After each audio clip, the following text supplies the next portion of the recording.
Opa, você tá bom? Nick aqui falando, como que você tá? Começando mais uma reflexão.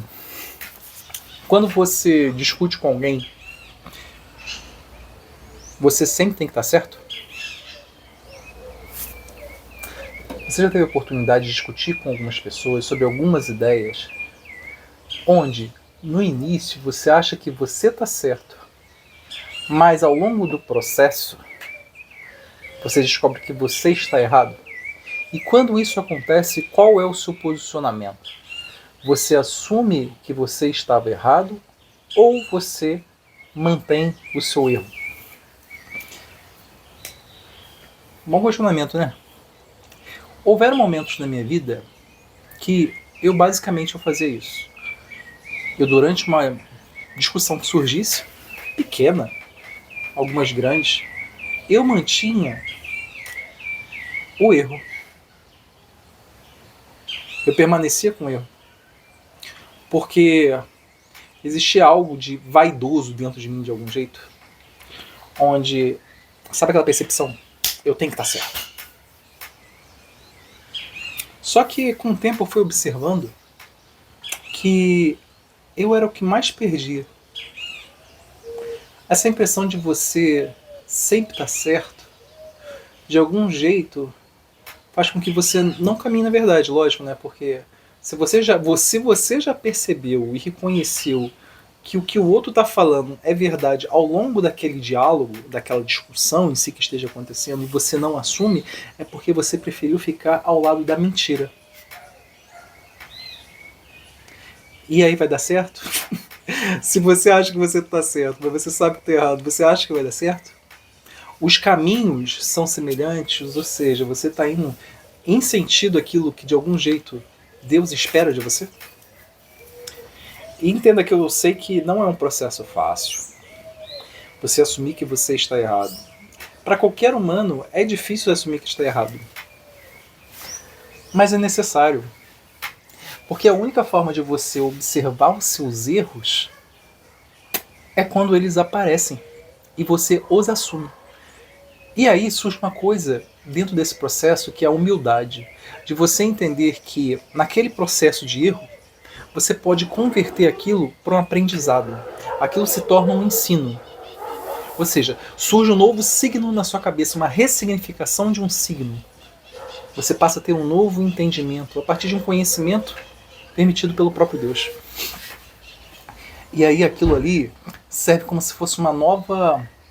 a ideia de uma bolinha de neve, né? Mas só que essa é uma bolinha de neve do bem, que vai crescendo, crescendo, crescendo em função de um concerto que você fez.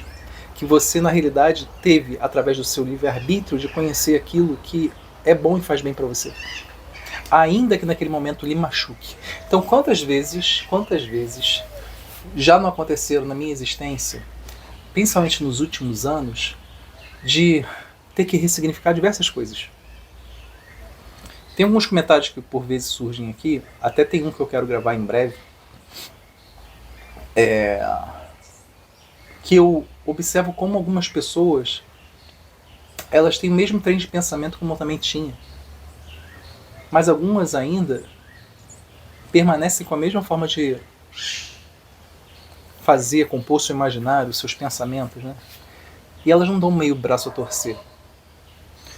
Porque o ego, na realidade, elas como indivíduos, elas se tornam frágeis.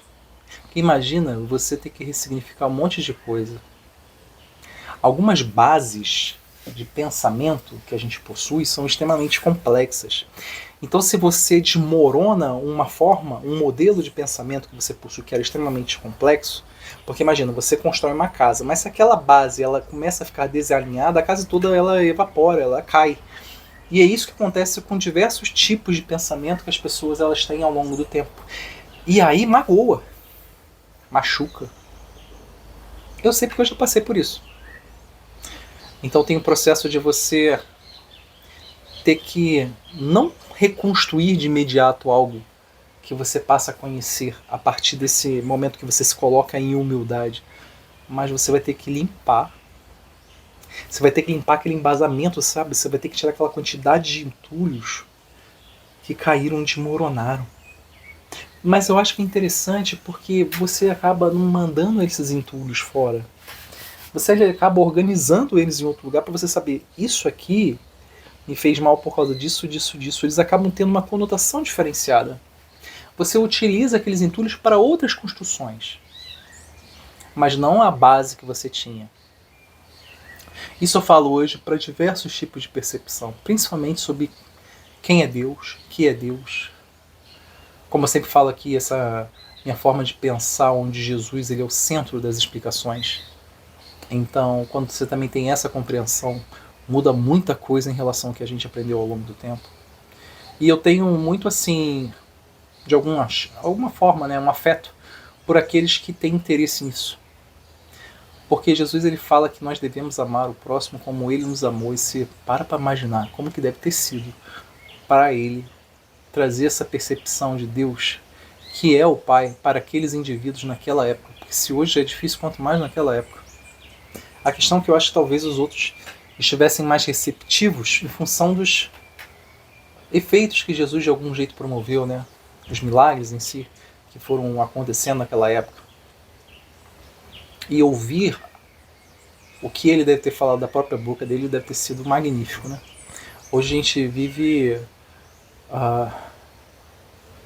pedindo orientação a Deus, e ele nos orienta através do Espírito Santo para que a gente conheça a verdade. E essa busca pela verdade ela não é fácil. Então, por vezes, em determinadas discussões, a gente tem que baixar nossa bola. A gente tem que ser mais humilde e entender que muitas vezes a gente está errado, e se a gente consegue perceber que a gente está errado, a gente tem que assumir isso. É uma forma de aprender, é uma forma de continuar, é uma forma de ser melhor. Se você gostou desse vídeo, não esqueça de curtir, gostaria de saber seu comentário, caminha comigo nesse canal. Até o próximo.